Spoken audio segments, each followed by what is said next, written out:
Vamos então dar início à segunda parte do estudo da pintura do impressionismo com a obra de Claude Monet.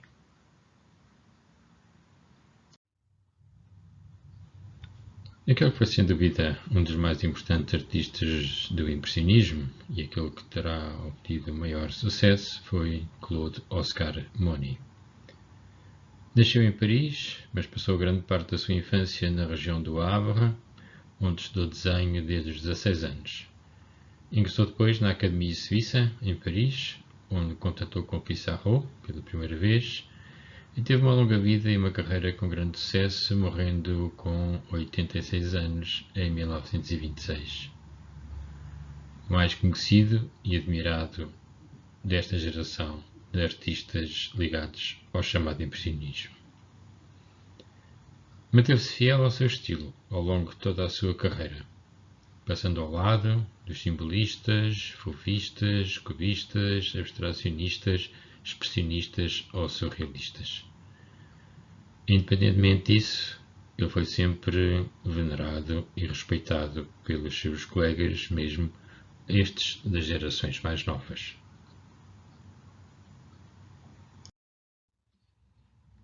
Inicialmente, Monet pinta em Fontainebleau, com Renoir, Sisley ou Basile, ao estilo da escola de Barbizon. Tal como sucedia, aliás, um pouco por todo o mundo, o artista passa o tempo à procura de locais ideais para pintar, locais que lhe pudessem despertar sensações para as transmitir às suas telas, como tinham feito os naturalistas antes dele. Aqui podemos ver uma tela de John Singer Sargent, já de 1885, mostrando precisamente Monet a pintar, ao ar livre, na orla de uma floresta, tradição herdada da escola de Barbizon.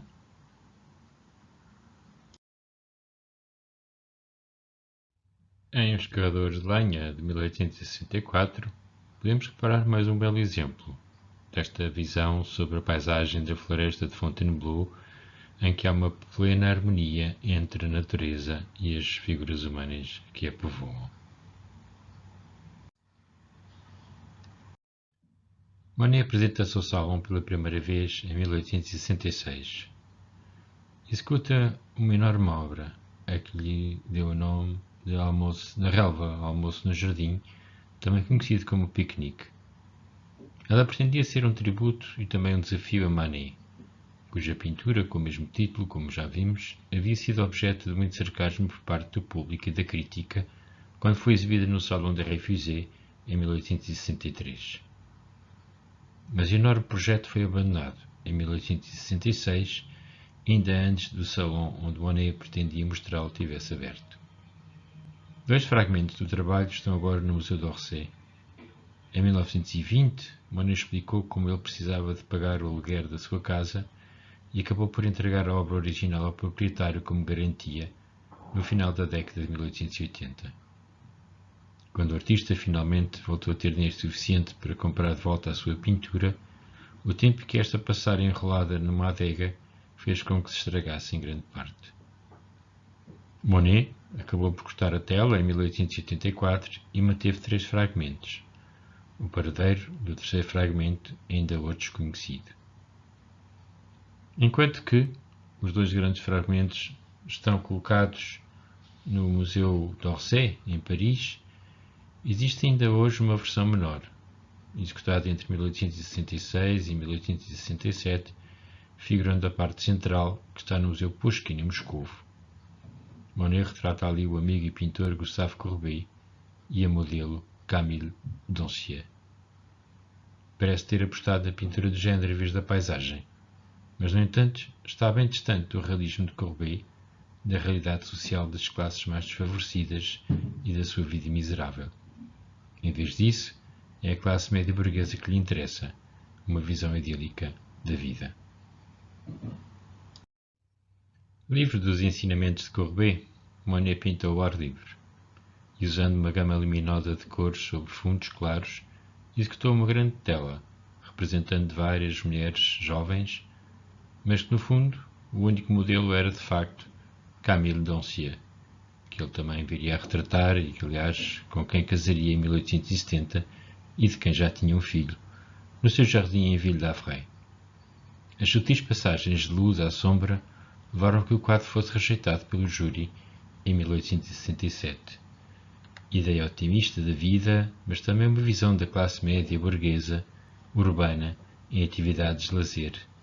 A arte vista como beleza e superior à própria realidade.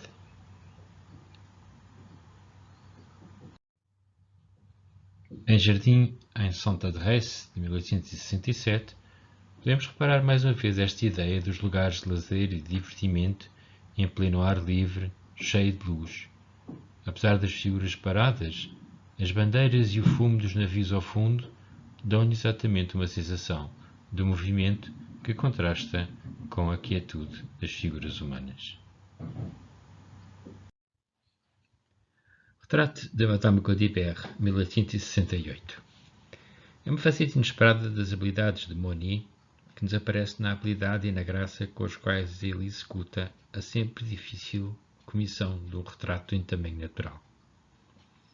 Monsieur e Madame Gaudibert, que eram do Havre, foram precisamente o casal generoso e compreensivo que veio em socorro de Monet em um ano de vários infortúnios. A família tinha acabado por deserdar por causa da sua relação com a Camille, a antiga modelo, de quem aliás já tinha um filho, como vimos. Nenhuma das obras que enviou para a Exposição Marítima Internacional no Havre foi vendida, e as suas telas foram mesmo confiscadas pelos seus credores. No verão, junto com Camille e com o seu filho, ele acabou por ser expulso do alojamento que tinha em Fécamp, por não ter pago a renda. Chegou mesmo a estar perto do suicídio. A encomenda dos retratos dos Gaudibert e a compra de outras obras livrou-o de piores dificuldades por bastante tempo e permitiu retomar a pintura que quase abandonara em desespero. Marguerite Marcel Gaudibert, aqui retratada, mulher de um rico proprietário de navios, reparem que está vista de perfil, em vez de virada para o observador, como era normal, mal se vê a sua face, o que é inovador.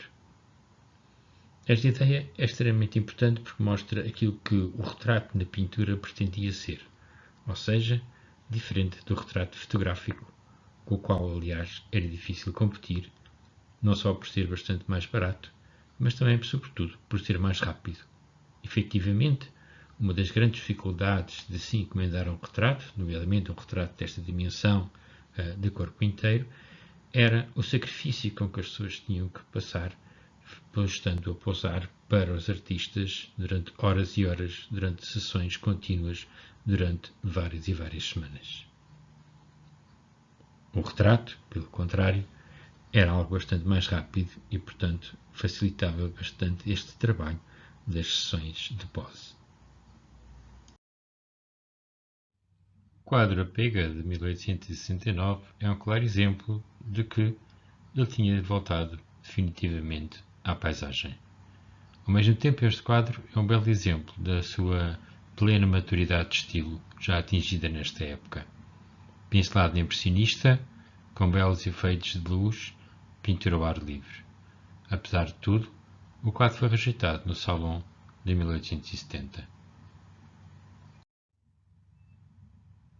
Entretanto, dá-se o início da Guerra Franco-Prussiana. Por ocasião, gerou-se um enorme êxito de Paris, cidade que foi abandonada por cerca de 200.000 pessoas. Monet fez parte delas. Partiu para Londres com a mulher Camille e com o seu filho.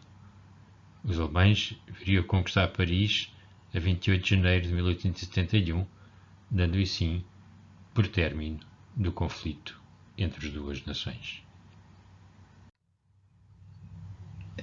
Monet e Pissarro foram ver os trabalhos dos paisagistas britânicos, nomeadamente John Constable e William Turner, que confirmaram a sua crença de que o seu estilo de pintura ao ar livre dava a representação mais verdadeira de luz e atmosfera, um efeito que não podia ser alcançado no estúdio sozinho.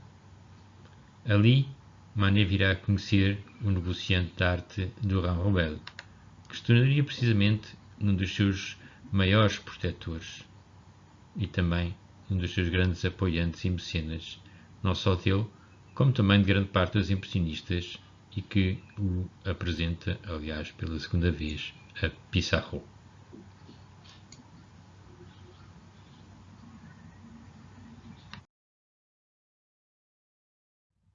Depois que a Comuna de Paris foi suprimida, em maio de 1871, Monet foi até à Holanda e depois regressa à França no final do ano.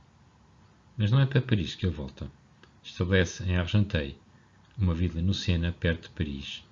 Inicia assim o período de Argenteuil, pintando com Monet, Sisley e Renoir. Ao contrário de Barbizon, dos naturalistas, Argenteuil não era uma vila rural, mas uma zona de veraneio da classe média burguesa nos arredores de Paris, com vivendas e zonas de recreio para descanso, diversão e outras atividades lúdicas.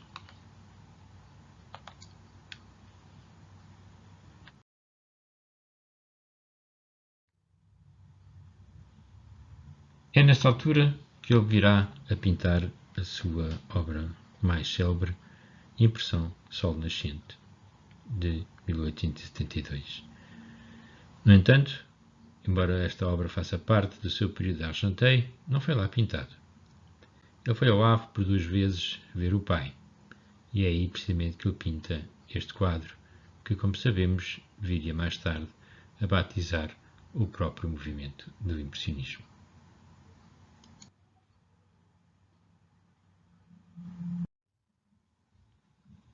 As Papelas em Argenteuil. Esta obra foi apresentada pela primeira vez por ocasião da primeira exposição impressionista em 1874 e faz parte das obras que foram executadas em Argenteuil e os seus arredores entre 1872 e 1878 e que marcaram de modo evidente o nosso conhecimento sobre o impressionismo francês. A paisagem florida, mergulhada na luz do sol, dá uma atmosfera alegre e sossegada e reflete ao mesmo tempo a fase dos anos de Argenteuil, tão feliz que foi para Monet. Em primeiro plano parece estar a sua esposa Camille com o seu filho Jean. Eles caminham por uma natureza virgem com a qual se fundem harmoniosamente. O ser humano faz inteiramente parte dessa paisagem. Os pormenores representam um papel secundário. O tema principal desta obra brota na tela nos tons quentes das papoilas que sobressaem sobre o verde pálido complementar de uma forma extraordinariamente luminosa. Em Monet, o conhecimento deste género de fenómenos coloridos resulta sempre de experiência direta da natureza.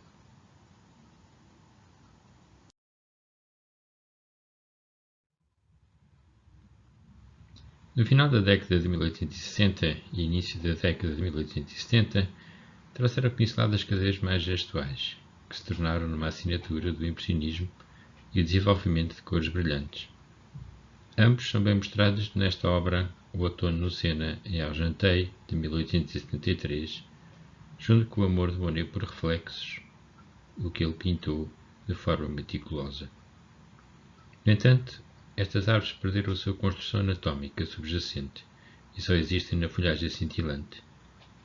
Os impressionistas eram mestres em cores e eram muito inteligentes na maneira como usavam essas cores complementares para criar efeitos visuais impressionantes. As cores complementares são basicamente cores que estão diretamente em lados opostos da roda das cores. Então, o azul é o complemento do laranja, o vermelho é o complemento do verde, o amarelo é o complemento do violeta e assim por diante. As cores complementares fornecem efeitos visuais impressionantes quando combinadas. Claude Monet disse isso sobre as cores complementares em 1888. A cor causa impacto nos contrastes e não nas qualidades inerentes. As cores primárias parecem mais brilhantes quando contrastam com as cores complementares. O que ele quis dizer, no fundo, foi que o vermelho, por exemplo, não tem significado ao poder por si só, mas quando junta uma cor complementar, como o verde, você pode ver adequadamente a riqueza e o calor desse vermelho. A cor, no fundo, é sempre relativa. Outono em Argenteuil é uma excelente obra e que é um perfeito exemplo daquilo que são os princípios básicos não só da técnica impressionista, mas sobretudo da técnica do próprio Monet, a qual iremos ter agora a oportunidade de olhar um pouco mais em atenção.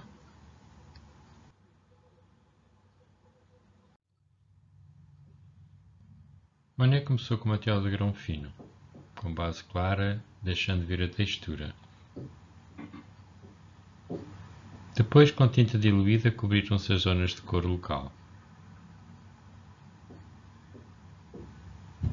A estrutura irregular da camada opaca deixa ver a textura em algumas partes da tela. Aplicou-se depois tinta úmida sobre úmida para misturar as cores.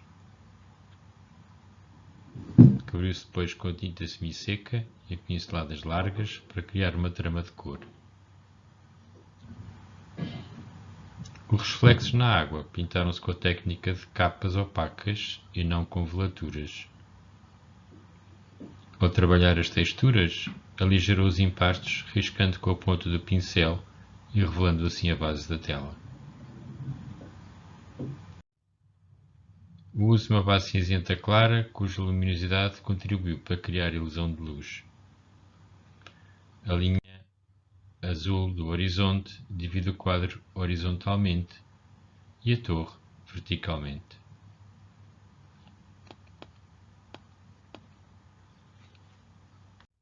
Os reflexos nas árvores estão pintadas com pinceladas espessas e verticais, e os reflexos do céu são traços horizontais, azuis e brancos, aplicados em úmido. As nuvens estão pintadas de cor opaca, aplicada sobre a pintura seca da folhagem, onde podemos também observar o tal riscado com a ponta do pincel na técnica da grattage.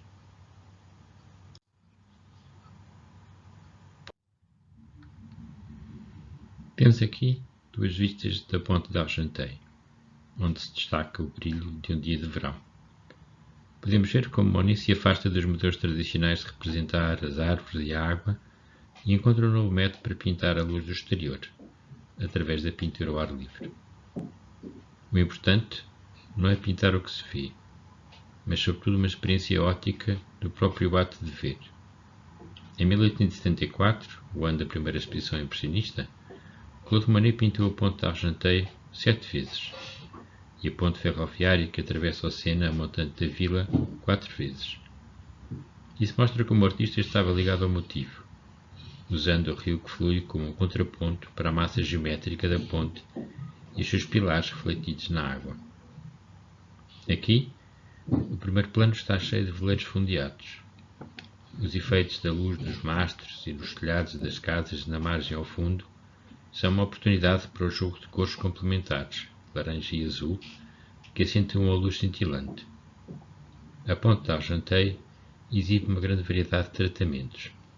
Os contornos ainda firmes dos elementos sólidos ou estruturados, como os veleiros e a ponte, uma textura suave e uniforme para a água em primeiro plano e pinceladas irregulares, capturando os reflexos no meio do caminho.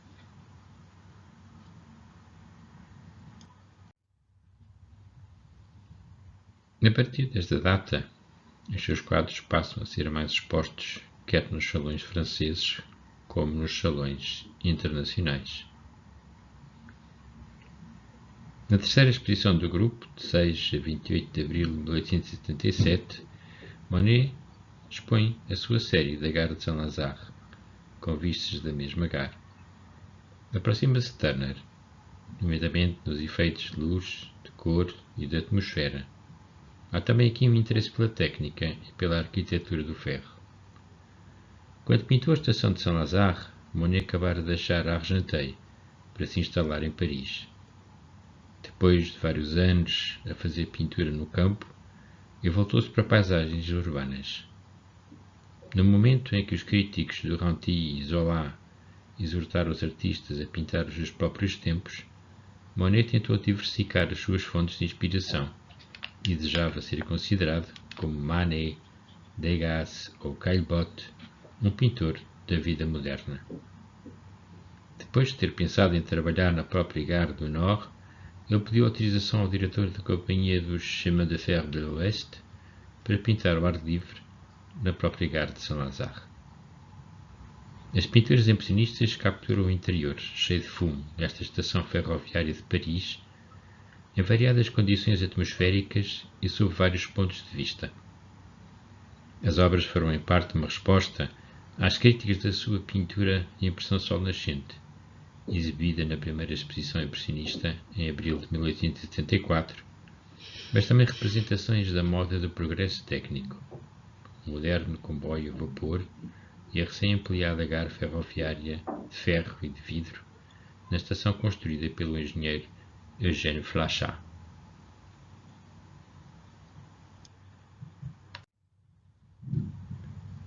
Estas pinturas exibidas na terceira exposição impressionista foram muito admiradas por Émile Zola, que mais tarde viria a escrever o seu romance, em 1890, La Bête Humaine, sobre as ferrovias.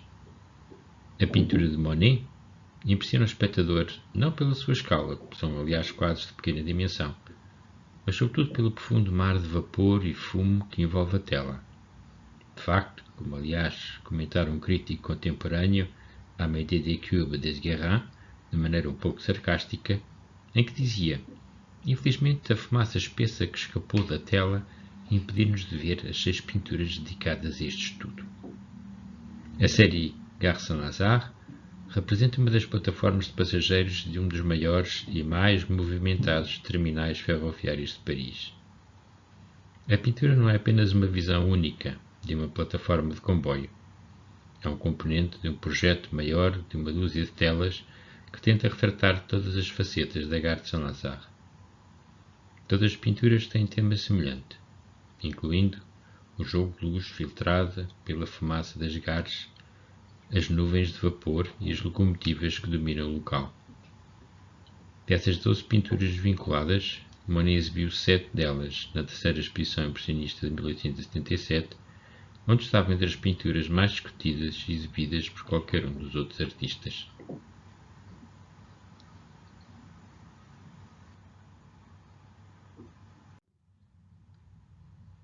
A luz, o elemento formal dominante em tantas pinturas impressionistas, recebe uma atenção particularmente próxima, na Gare de Saint-Lazare, a linha do Auteuil.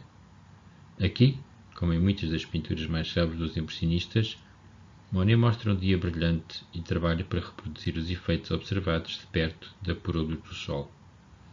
As nuvens de vapor aumentam o efeito, criando camadas de luz que preenchem a tela. Aqui, no entanto, temos uma exceção de todo o grupo. É uma das únicas 2 pinturas da estação de trem mostradas num dia claro e ensolarado. Em contraste, as outras 10, por exemplo as dos Museus de Arte de Harvard, que vimos antes, mostram vistas escuras e nebulosas da Gare de Saint-Lazare. Embora seja uma exceção e uma anomalia em termos de interesse pela luz solar, a Gare de Saint-Lazare, a linha do Auteuil, compartilha muito em comum com as outras pinturas, pelo menos em termos de assunto e de vista. Ele escreve não apenas o vapor e a luz, que preenchem a tela, mas também os seus efeitos no local. Os grandes apartamentos distantes, a Ponte de l'Europe, uma ponte que dava para a estação do trem, e as muitas locomotivas, todas elas que passam e se desmaterializam numa névoa industrial espessa.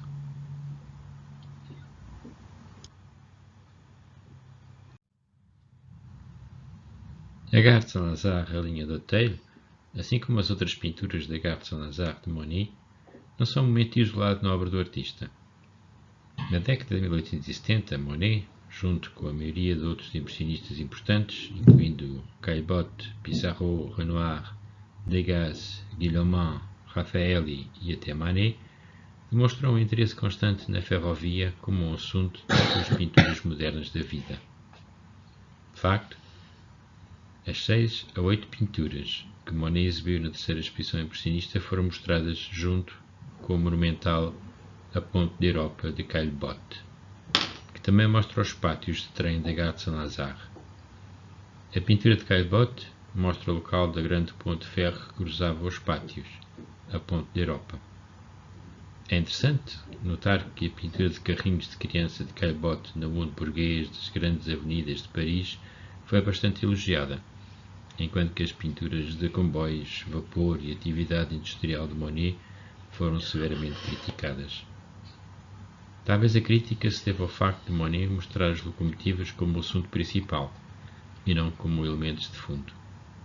Ele mostra-os sem desculpas, no seu elemento natural, entre o vapor, os trabalhadores e a atividade da movimentada estação de comboios. 4 pinturas no conjunto de 12, incluindo a Gare de Saint-Lazare, a linha do Auteuil, mostram os grandes e distintos vãos de ferro fundido que cobriam as plataformas. No entanto, As outras pinturas mostram o exterior, os quintais, os trabalhadores, os túneis, os gares, as locomotivas da estação.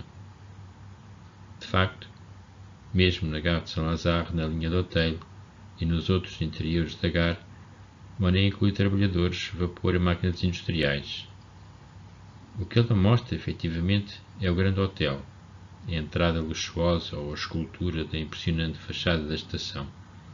E mesmo nos interiores, as pinturas são muito mais sobre o fim comercial da estação.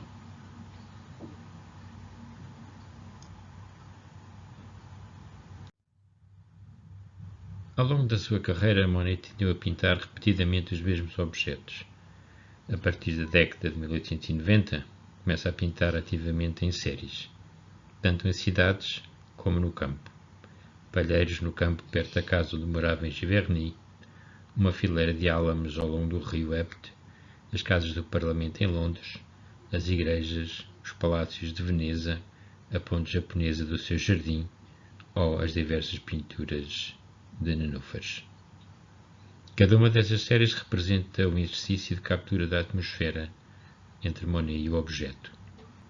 O efeito de diferentes condições climáticas e de luz, umidade, iluminação, sombras e neblina. A Meta de Feno é o título de uma série de pinturas de Claude Monet. O assunto principal de cada pintura da série são pilhas de trigo colhido, ou possivelmente de cevada ou aveia. O título francês original, Le Mode à Giverny, significa simplesmente Medas em Giverny. O título refere-se principalmente a uma série de 25 telas que Monet começou perto no final do verão de 1890 e continuou até à primavera seguinte, embora Monet também tenha produzido 5 pinturas anteriores usando o mesmo assunto do Monte de Palha. A série é famosa pela maneira como Monet repetiu o mesmo assunto para mostrar a luz e a atmosfera em diferentes momentos do dia, nas estações do ano e em muitos tipos de clima. A série está entre os trabalhos mais notáveis de Monet. Na série dos Fenos, estuda as variações de luz sobre o mesmo objeto em diferentes horas do dia e em diferentes estações do ano. O que é realmente interessante e importante aqui é que já não é o tema em si que é importante, mas sim a maneira como é visto pelo pintor.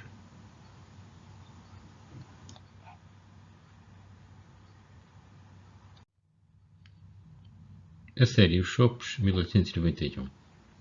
Pintadas diretamente sobre o motivo, as 23 telas tomam como assunto uma fileira de chopos na margem do rio Ept, um afluente do Sena, na cidade de Limete, 2 km da propriedade de Claude Monet em Giverny. Desde que se instalou em Giverny, Monet já havia notado na silhueta alta dos chopos, para representá-los no fundo de algumas das suas pinturas ou no meio de um campo, numa cena de caminhada em família, ou, mais radicalmente, como motivo principal de 2 pinturas que anunciam a série de 1891. E foi na primavera de 1891 que, depois de terminar a série das Medas de Feno, ele iniciou este, com um motivo único novamente, a fileira de chopos que seguem o curso sinuoso do Ept à beira do pântano comunitário de Limete. A série dos chopos parece inspirar-se no grande interesse de Monet pela arte japonesa da gravura, com que aliás ele decora a sua sala de jantar em Giverny. Em primeiro lugar, o próprio princípio da série é com o pintor de Giverny e também do Hokusai, as 36 vistas do Monte Fuji, pintadas entre 1831 e 1833, e até mesmo de Hiroshiga, as 53 estações de Tokaido, que ele particularmente admirava. Além disso, as árvores que destacam a costa e a renderização sinuosa dos troncos também parecem bastante idênticas.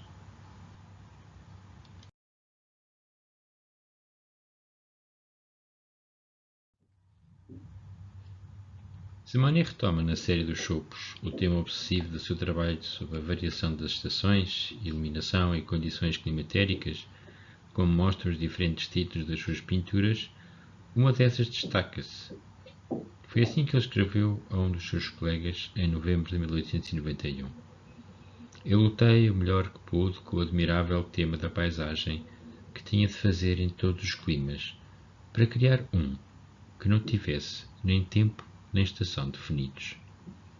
Essa tela será As Quatro Árvores, do Metropolitan Museum of Art. Assim, por uma vez, Monet liberta-se do naturalismo da emotividade que o caracteriza e o prende à representação exata do motivo, tomada em sua instantaneidade, virando-se para uma tela onde, por trás da atemporalidade, aparece um novo campo de investigação para a pintura.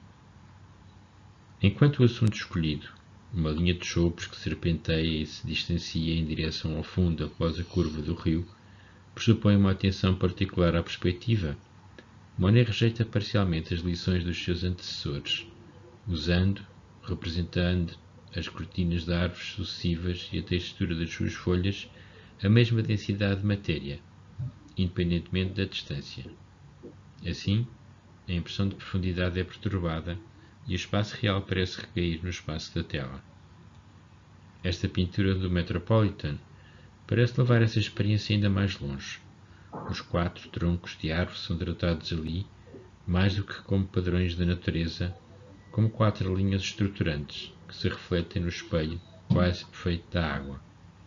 A margem escura do banco traçando uma horizontal. Assim, o referente do padrão tende a desaparecer, para dar lugar a um conjunto de linhas verticais e horizontais que correspondem ao quadrado escolhido para o formato do quadro.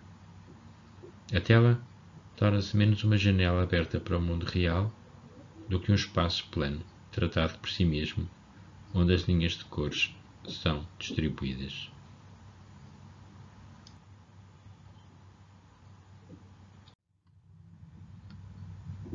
Depois da grande série sobre as medidas de feno, segue-se-lhe uma série sobre chopos e a famosa série sobre a Catedral de Rouen, uma série constituída por 36 pinturas.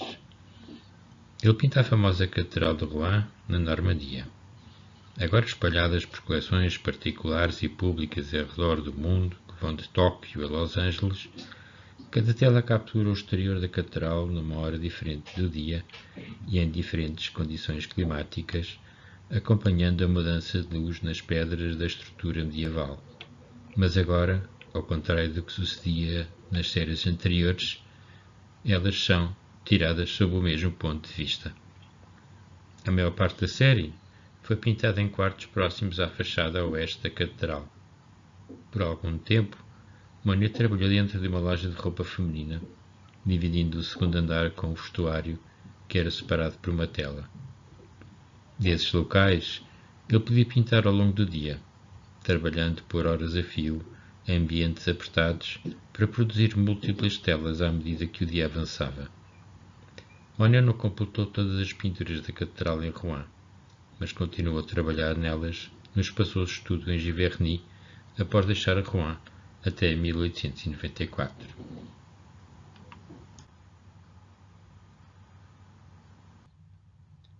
A sua última grande paixão são os nenúfares, pintados no jardim da sua casa em Giverny, jardim aliás que mandou fazer de raiz à moda japonesa. Nenúfares é o nome de uma série de obras, a sua última.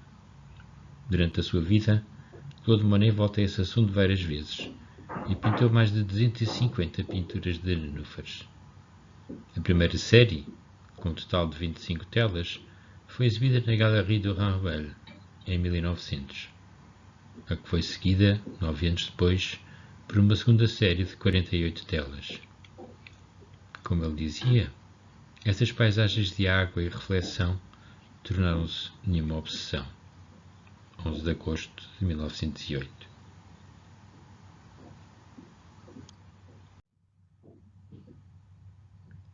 Um dos locais favoritos do seu jardim com lago é a famosa ponte japonesa, a qual foi também reproduzida por Monet por diversas vezes, numa pequena série, ao mesmo tempo que os seus nenúfares.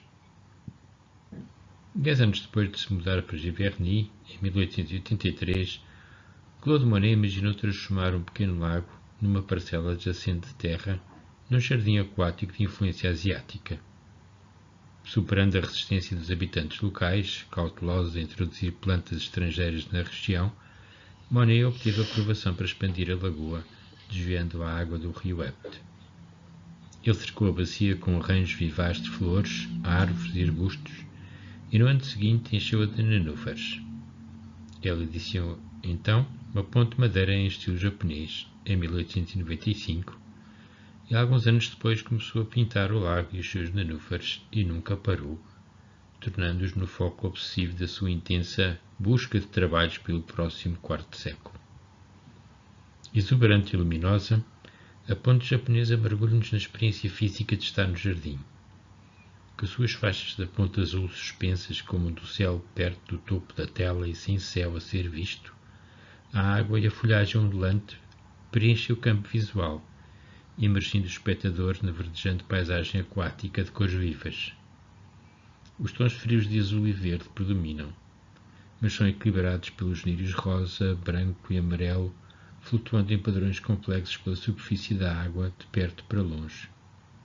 Pinceladas de tinta verticais e controladas definem a vegetação, cintilante e o seu reflexo fugaz na água, enquanto que os lírios mais fluidos são renderizados com pinceladas amplas, texturizadas e horizontais, que enfatizam a fisicalidade compartilhada da tinta e da própria paisagem. Admirando profundamente o papel central da natureza na cultura japonesa, Monet funda aqui motivos japoneses com a sua paleta impressionista e pinceladas para postular uma compreensão híbrida e transcendente da primazia da natureza. Ele começou primeiro por explorar seriamente a tradução do jardim em tinta no verão de 1899, produzindo uma série de 12 vistas na sua superfície machada de luz, passarela em arco e flora circundante. Ele exibiu as pinturas depois na Galeria do Ranrouel em Paris, no ano seguinte.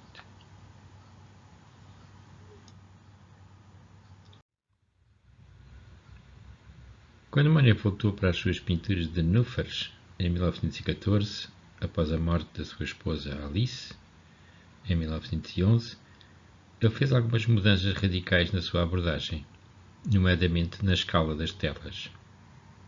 Elas eram monumentais na sua escala, a maioria medindo cerca de 2 metros quadrados. Ele também mudou a sua paleta e usou manchas brilhantes de cor para sugerir as flores. Esta sua abordagem de vanguarda e o seu uso extraordinário de pontos e cores deram assim início a uma nova trilha para movimentos artísticos subsequentes. Quando Monet embarcou na sua última série monumental de pinturas de nenúfares, ele obteve um sucesso comercial e também da crítica, e isso deu ao artista uma liberdade adicional para explorar motivos da sua escolha e pintar de acordo com a sua própria programação. Embora ele voltasse repetidamente aos nenúfares, era um assunto que lhe causava alguma dificuldade, e ele preocupava-se com as pinturas, muitas vezes voltando a trabalhar e a retrabalhar uma e outra vez.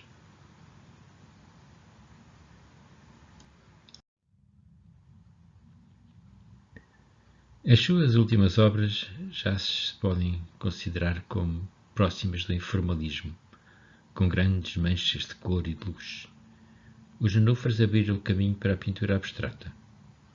Na época da morte de Monet, em 1926, o mundo da arte, tanto em Paris quanto na América, era um lugar muito diferente daquele em que ele havia lutado durante grande parte da sua vida. Monet e o seu círculo foram os primeiros a desafiar verdadeiramente as convenções da arte parisiense na era moderna, e ao fazê-lo e progredir em suas obras para uma maior compreensão da cor e da luz, eles abriram a porta para gerações sucessivas de artistas. Monet e os seus contemporâneos quebraram barreiras e preservaram na sua busca artística contra de grandes dificuldades, a fim de alcançar uma liberdade de expressão que agora é um dado adquirido. No final da vida, o trabalho de Monet refletia cada vez mais uma forma de abstração por meio da sua simplificação, da composição e redução de todos os elementos não essenciais. Ao fazer isso, através das suas composições obliquamente estruturadas e focado na cor pura e vívida, ele estabeleceu um precedente para artistas posteriores, particularmente os dos movimentos pós-impressionistas, expressionistas ou mesmo expressionistas abstratos.